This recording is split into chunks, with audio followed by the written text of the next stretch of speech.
Good morning, and thank you for joining me.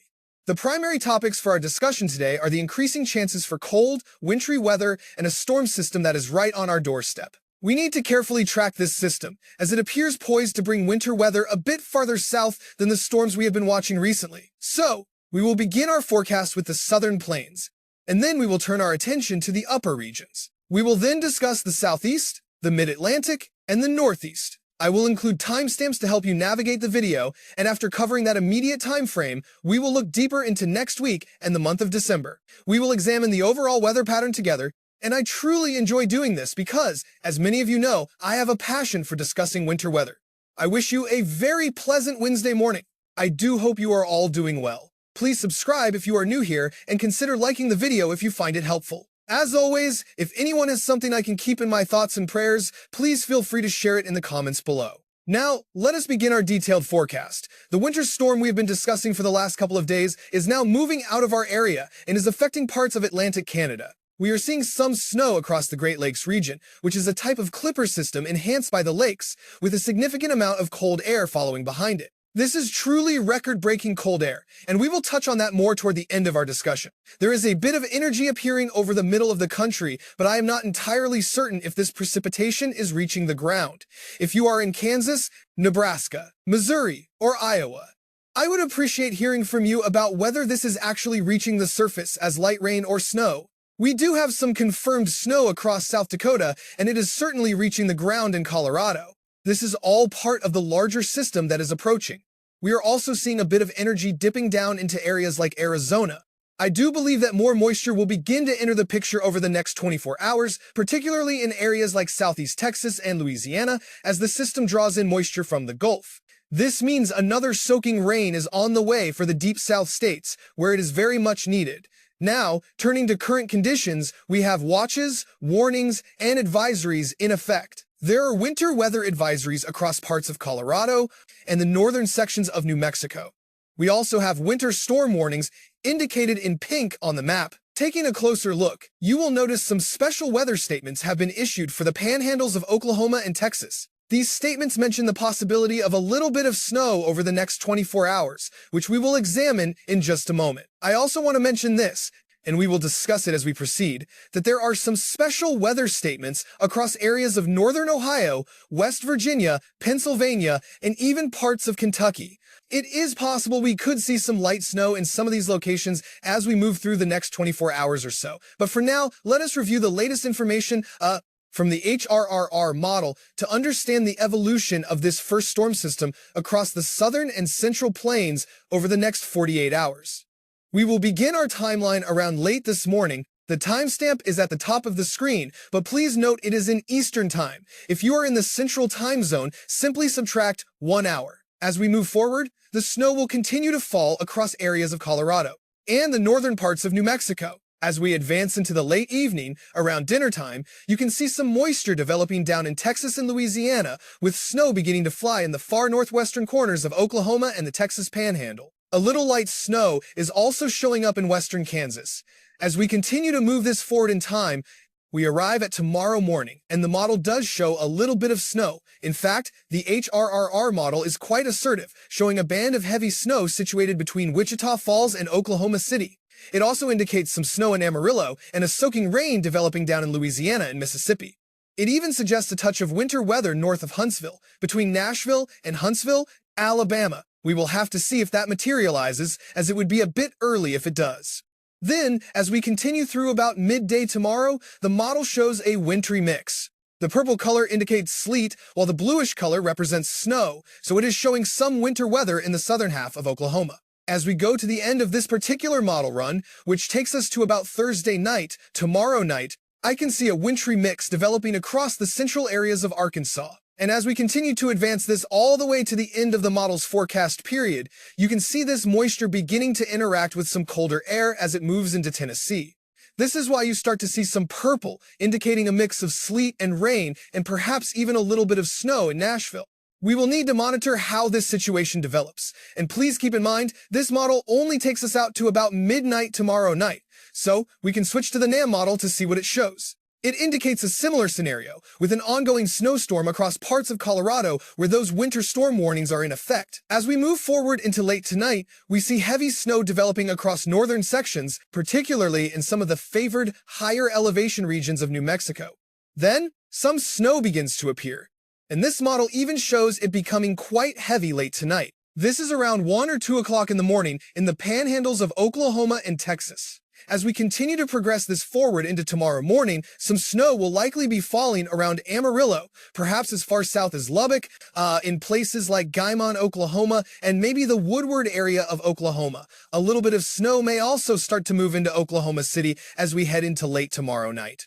I'm sorry, this is for tomorrow afternoon, and as we continue to move forward into tomorrow evening, I can foresee a wintry mix occurring between Oklahoma City and Tulsa, so there is a slight difference here on the NAM model, but for the most part, the general idea is about the same. As we start to move into late tomorrow night, around midnight between Thursday and Friday, and into the early morning hours of 1, 2, and 3 o'clock on Friday morning, you can see a touch of winter weather developing across the Bootheel of Missouri and starting to move into the western areas of Kentucky. So, we will continue through this entire model run, and it does show snow breaking out across these areas, but we will discuss that in more detail shortly. For now, let's focus on the southern plains. In Colorado, they have increased the snowfall forecast for these areas. Denver is now forecast to receive 5 inches and Castle Rock 6 inches, but it is already snowing in these locations. Now, please let me know if you are tuning in from this region. A decent snowstorm has certainly unfolded there, and they have actually increased the snowfall totals, which I suspected they might. Areas of New Mexico at higher elevations will also see accumulation. Santa Fe is forecast for around 1 inch, and they are even calling for 0.6 of an inch of snow in a place like Clovis. Then, as we move up into Kansas, I could see a little bit of snow falling in Garden City and Dodge City, and Liberal, maybe as far north as Colby. So, even though they are not officially forecasting any snowfall accumulations in the latest National Weather Service forecast, I believe a little bit could certainly occur. I could see someone in the panhandles of Texas and Oklahoma managing to get about 1 inch or so of snow, and even though they are not forecasting any snow here, in the southern areas of Oklahoma, if anything like what the HRRR model is suggesting unfolds, I believe we are going to see some light accumulations. I want to keep a close watch on the area from Elk City to Lawton and perhaps just south of Oklahoma City.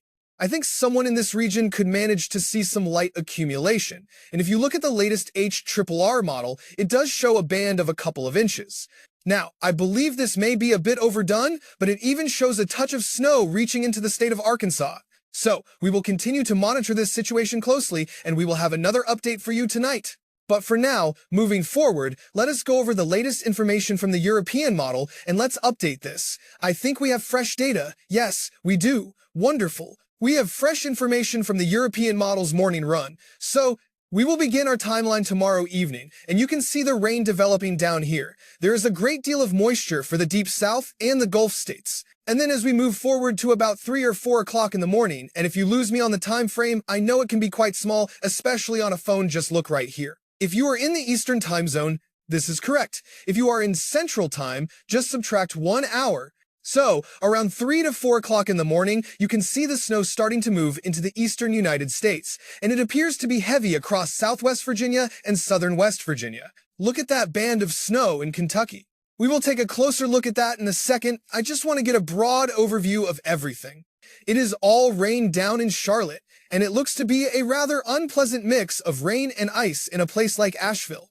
It appears that because of the position of the high pressure and where the cold air is located at the surface, conditions are actually better for snow if you get away from the mountains farther to the north and east. So, while it is somewhat driven by elevation, it is mainly about where the source of cold air is located. To be honest, the model shows some winter weather breaking out across the northern areas of North Carolina around 10 o'clock in the morning. We can keep this going. And it actually develops a band of what I would call moderate to heavy snow into the Washington, D.C. and Baltimore area. This even tries to get all the way up to New York City. On Friday night, we still have this thin area of freezing rain ongoing across Virginia and northern North Carolina. This is shifted a little bit farther to the north and west, which brings more precipitation a bit farther north. So, during the early morning hours, we could see a little bit of snow in southern New England, and then this system moves on out. Alright, now what does the GFS model show? Here it comes. It is starting to become more aggressive now with its forecast. It shows a sort of finger of snow breaking out across the Triad region and the foothills of North Carolina, as well as Southwest Virginia. And as we continue to move this forward to Friday morning, we could be waking up to moderate to heavy snow across Winston-Salem, Hickory, and heck, it even shows it in Raleigh. Now, I think the GFS model may be a little off here with the snow, but I could certainly see this trend continuing colder. The reality is, there's a very large mass of cold air to the north, so the cold air could actually be more potent than what is being modeled. As we get into mid-morning on Friday, it is snowing in Raleigh. It is snowing in Danville and Roanoke. The snow is starting to move in, but it just is not as far north with the precipitation. So, there is not a whole lot that gets up to Washington, D.C. or New York City or anything like that. But, just look at this. This is 10 o'clock in the morning on Friday morning. Look how heavy this snow appears.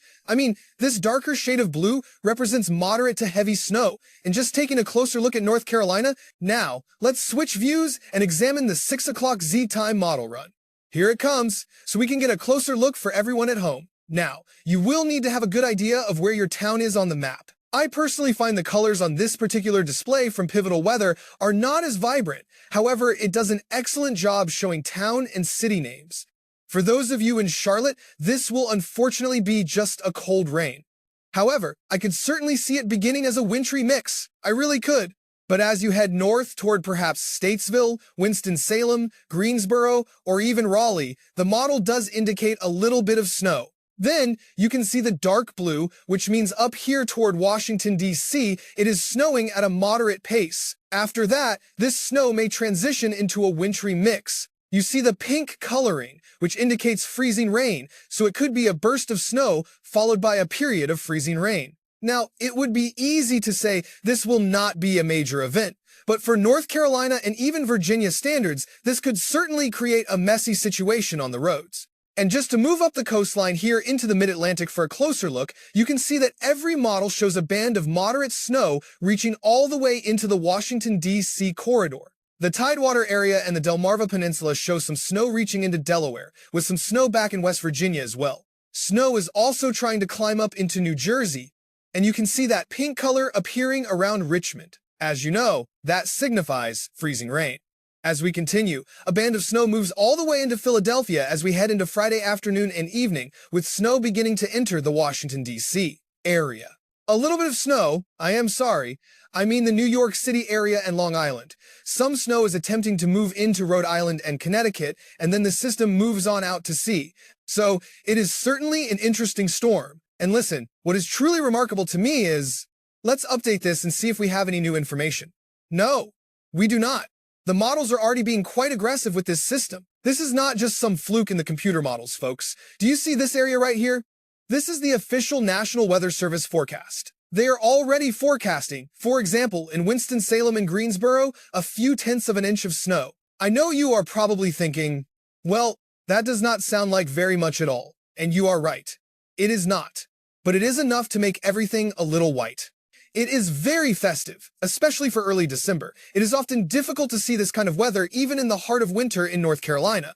They are already forecasting an inch to an inch and a half of snow around the Boone area and showing a touch of snow perhaps down here in Asheville. But you can see the entire southern and southwestern corridor of Virginia is forecast to receive anywhere from half an inch to an inch of snow. And this forecast extends all the way out to Friday morning. They are being a bit more conservative up here in the Washington, D.C. area, calling for about 3/10 of an inch of snow. I will show you more parts of the mid-Atlantic with this information. They are already forecasting about half an inch to a few tenths of an inch of snow. I realize this is not a large amount, but it is a situation that could trend upward. This is a fairly aggressive forecast right out of the gate from the National Weather Service. So, we are already seeing a touch of snow forecasted in these areas by the actual humans, the experts at the National Weather Service, which is what I am trying to say. Now, looking at the European ensemble model from overnight, I do not want to ignore my friends here in the Missouri, Bootheel, Kentucky, and Tennessee. The model suggests there could be about, and please remember this is a blend of 51 different members, so some members show absolutely nothing. Others might show 1 to 2 inches of snow for any given area on this screen. But for Nashville, it shows about a half-inch mean. Cookeville, 3/10 of an inch. Johnson City, half an inch to perhaps an inch. We must watch this area, the Tri-Cities region of Tennessee. It could be tricky, but as you get into central and eastern Kentucky, once you enter this blue area, that is where over an inch of snow could fall. We have to watch that closely, especially as we get deeper into Kentucky and then as we start to move into North Carolina, Virginia, and West Virginia. Hickory is showing 0.8 of an inch of snow. This is not a forecast, just a smoothed out ensemble run. I believe right now they are calling for a few tenths of an inch of snow in Hickory. Greensboro is showing close to an inch. Danville, 1.5 inches. Richmond, 1 to 2 inches of snow. Charlottesville, 1 inch to 1.5 inches. Roanoke, 1.5 inches of snow. Washington, D.C., 1.5 inches of snow. So, this is not a huge event, but it is a very festive one. And if you switch to ice in these areas, it could certainly bring more significant impacts. In fact, let's take a look at the potential for ice in these areas because I forgot that I did not have that pulled up. Let's see if we can do this. We can just do this. So, this map shows the chances of seeing 1/10 of an inch of freezing rain from this event as well. And you can see this pocket between Greensboro and Raleigh, that color there, that is where you have about a 50% chance of seeing 1/10 of an inch of freezing rain.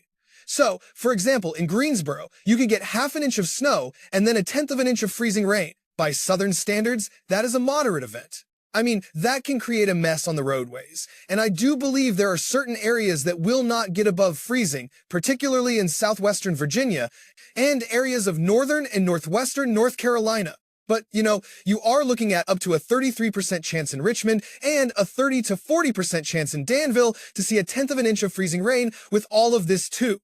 There is even a chance in Charlotte. So, you head on up the road, and in the Washington, D.C. corridor, the Delmarva, and the Tidewater, 1 to 2 inches of snow is the common theme around here. So we must keep an eye on this. It is definitely colder up here, which is more favorable for snow. 1.5 inches in Washington, D.C. and Baltimore. So, nothing too extreme in Wilmington. Now, you see this right here. This is related to the previous storm. The model sometimes taps into a prior storm if it is close by, but the ensemble brings about 1/2 inch to 1 inch of snow all the way up into the southern sections of New England. It is forecasting just shy of 1 inch in New York City. That would be enough to make everything look nice and festive, would it not? If this is how things unfold on Friday night and Saturday, so we will continue to watch it.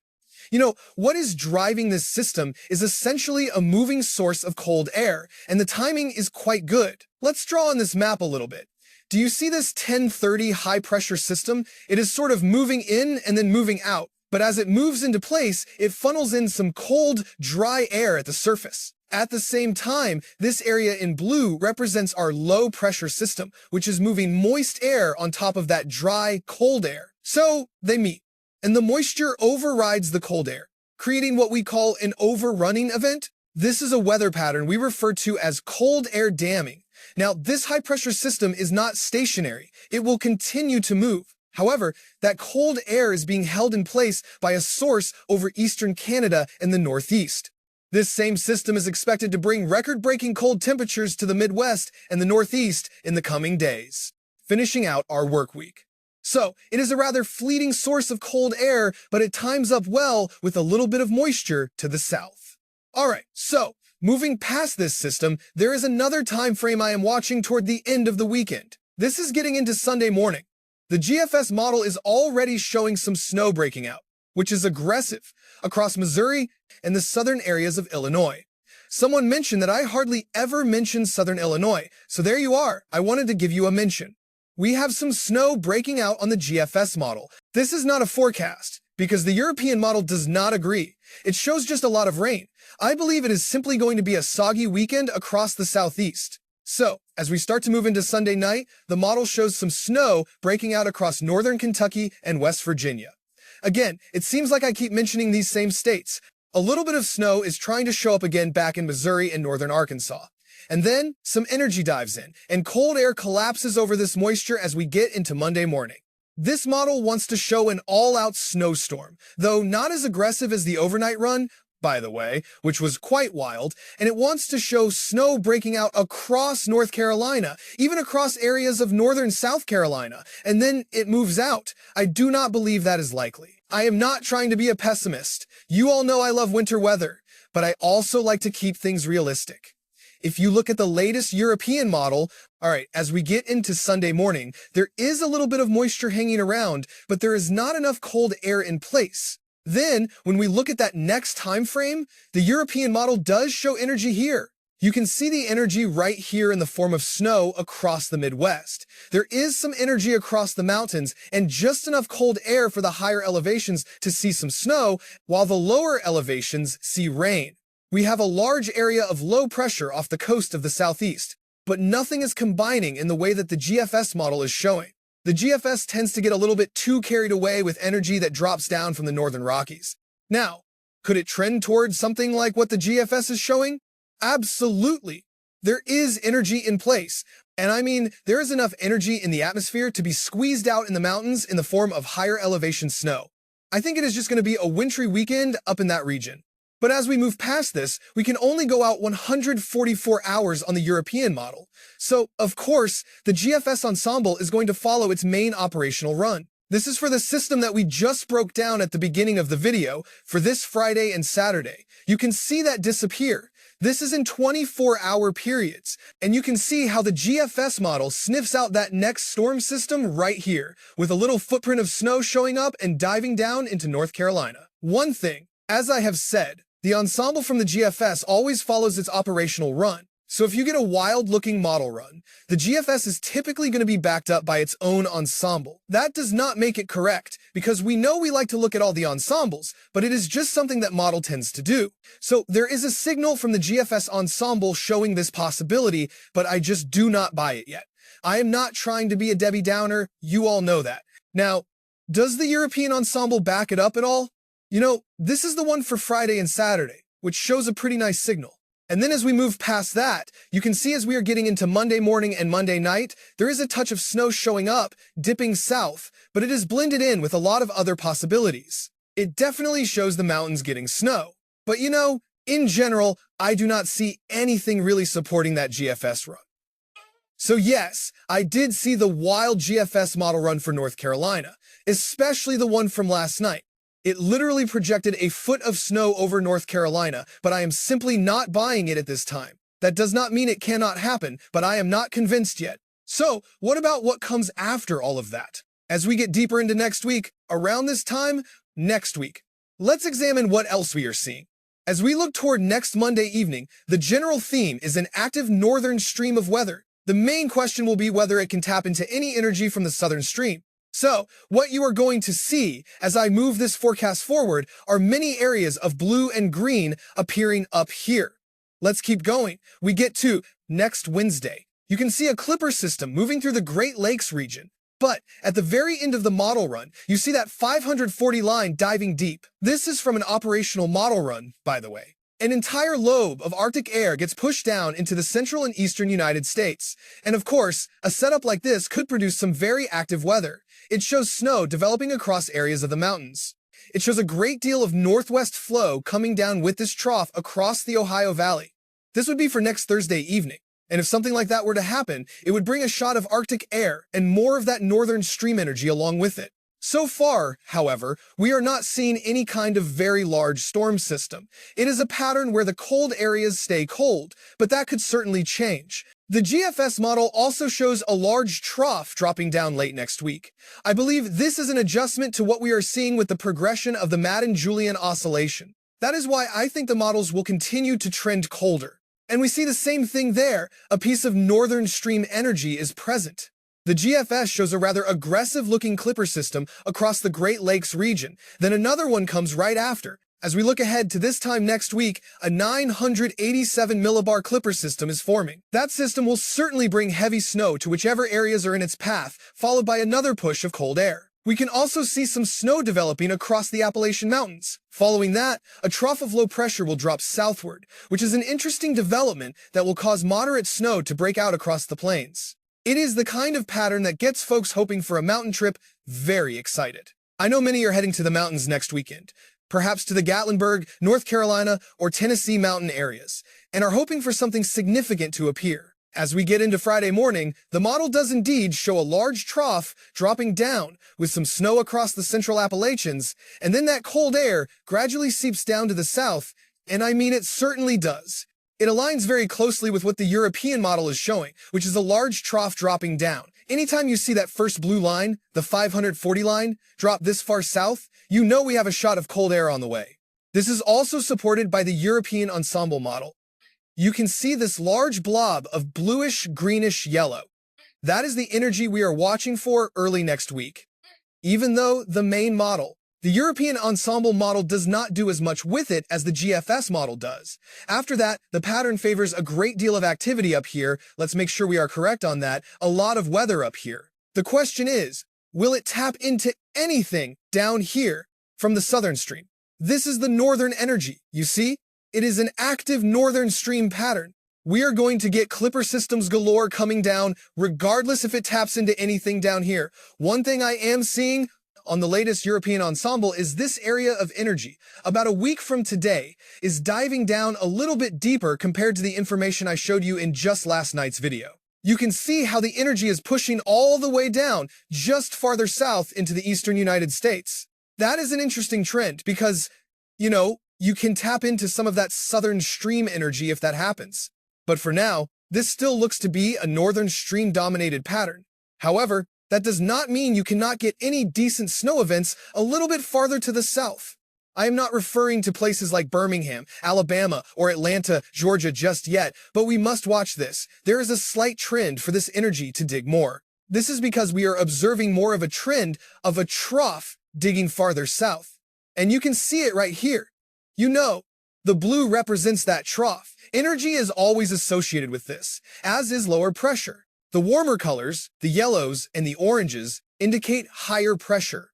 This is a ridge flexing across the western United States.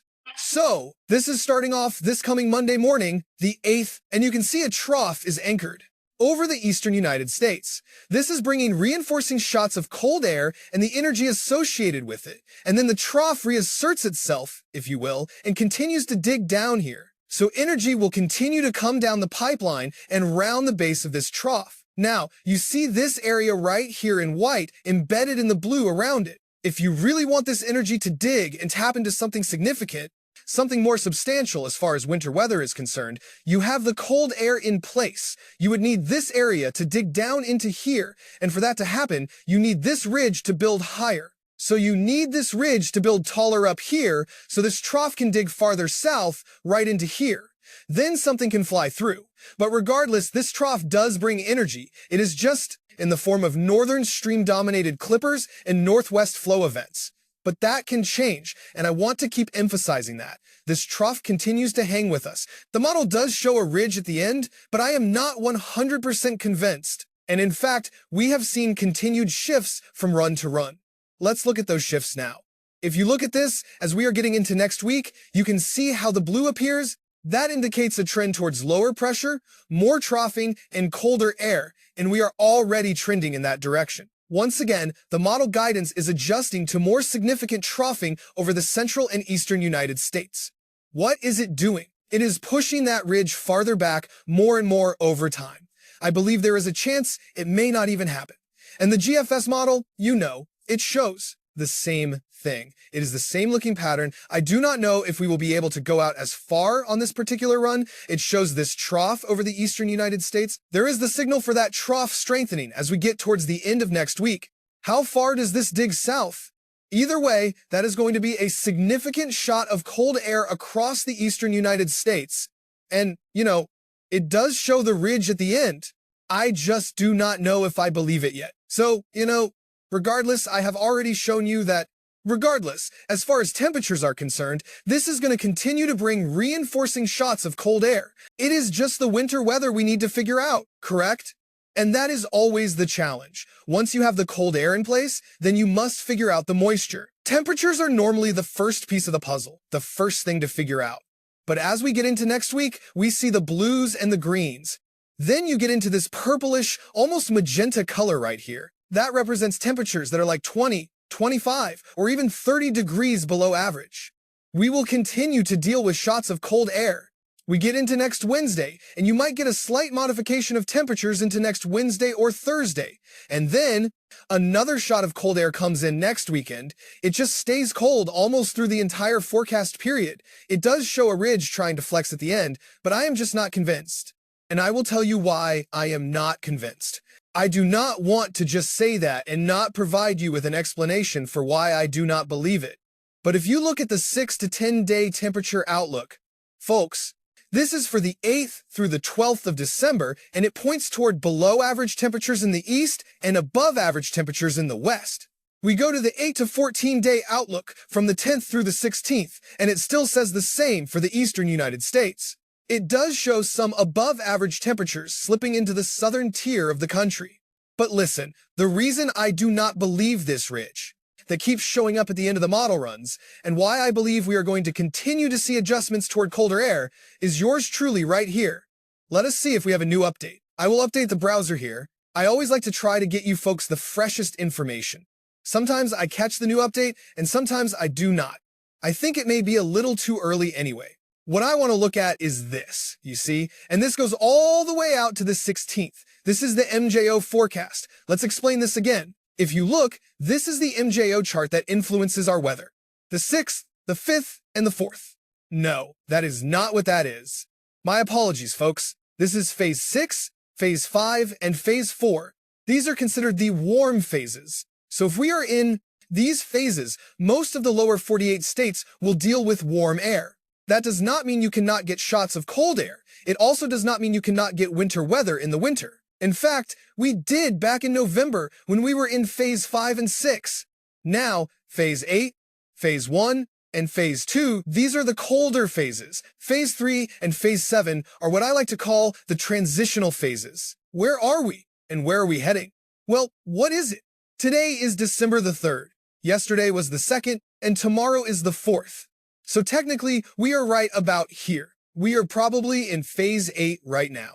It might be the first day, or the first full day or two, that we have been in Phase 8. Phase 8, the one I just circled, is the most favorable phase for winter weather. And for cold weather fans, if you enjoy that sort of thing in the central and eastern United States. So, we are getting into that phase. And listen, this was the difficult part.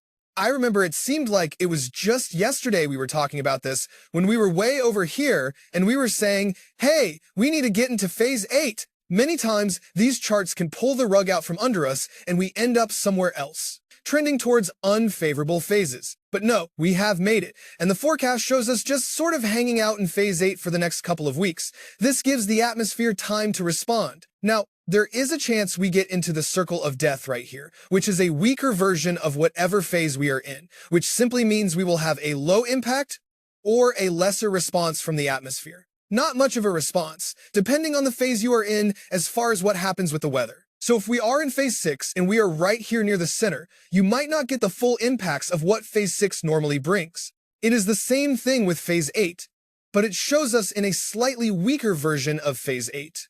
And if we drift into Phase 1 and 2, these are also favorable phases as well. So I really believe the model guidance is struggling to adjust to the fact that we are getting fully into a very favorable MJO pulse and phase. Now, listen, I do not pretend to be an extreme expert on this. I know enough about it to know that this is a great tool to try to forecast long-range patterns. It has a lot to do with thunderstorms out in the Pacific, things of that nature. Maybe I can actually put a link in the description to the explanations of the MJO. And listen, when I do these weather videos, I go with what I am the most comfortable talking about. And you know, there was a time, say 3 or 4 years ago, where I was not as comfortable talking about a trough or a ridge and what those things mean for the surface. I have since become comfortable with that. So this is something that I'm going to gradually learn more and more about. I just know what phases we need to be in to increase our chances for cold and winter weather. But this does get into the more technical details, folks. It really does. So, as for today's weather, the southeast looks quite peaceful, everyone. It is going to be cold, as our cooler start to December continues. A lot of moisture that is developing here in the south. In fact, we could wake up to some thunderstorms along the southeastern Louisiana coastline. The northeast will have a quiet but very cold day. Then, we are going to see some snow moving in later tonight across New England, which will bring a light amount of snowfall accumulation. I believe tomorrow could be a very festive-looking day across the Northeast with some gentle snow drifting through the air. We have already discussed the south-central United States, but you will be waking up to some snow flying around the Great Lakes region. Lake-effect snow will get going once again across the upper peninsula of Michigan and lower Michigan, and I think we will see a band of light snow develop. It is possible this could even happen here in Missouri. Even though it is not appearing on this particular model run, this activity will likely be ongoing for Missouri, areas of Illinois, and certainly for Indiana and Ohio. You can see it indicated at the bottom of your screen. When we wake up tomorrow morning, you can see some snow down here in the southern areas of Ohio, reaching into the northern parts of West Virginia and northern Kentucky. I do believe this is a likely scenario. In fact, the forecast does call for some light snowfall accumulations. We're looking at about 0.8 of an inch in Indianapolis and a touch of snow in Cincinnati and Dayton. So, it appears more snow is on the way, adding to the seasonal totals in these areas. As I mentioned yesterday and again this morning, it is shaping up to be a good, old-fashioned winter, folks. It really does feel that way. It seems like a traditional winter in many of these communities. Now, heading up into lower Michigan, this is what the forecast is calling for over the next 48 hours. As you can see, more snow is on the way. The same is true for the upper peninsula of Michigan. Now, I do want to mention the dangerously cold low temperatures we are expecting for tomorrow morning. This will be record-breaking for certain areas, with temperatures falling to 16 degrees below zero in parts of Iowa. Please understand, this is not a computer model projection. This is the actual forecast low temperature from the National Weather Service. This is truly brutal cold, especially for early December, as it is not the heart of January. Look at these low temperatures forecast for tomorrow morning across the upper Midwest. This pattern will continue into Friday morning. It will not be much better, I am afraid. There will be a pocket of sub-zero temperatures across the northern half of Illinois with single digits elsewhere. This intense cold is a direct result of the very deep snowpack we have on the ground. Now, for conditions out west, we have already discussed the snow flying across the Rockies and dipping down into the southern plains. You can review that at the beginning of the video if you missed it. Another system is moving into the Pacific Northwest. Looking at temperatures, it will be a chilly, cold day across the southeast and quite cold across the eastern United States. The only area not experiencing the cold is central and southern Florida. Deep Arctic air is settling into the northern sections of the country, and conditions are cool out west. That is all the information I have for you at this time. Thank you all for tuning in. God bless you all. Please have a wonderful and safe day. We will talk with you again this evening.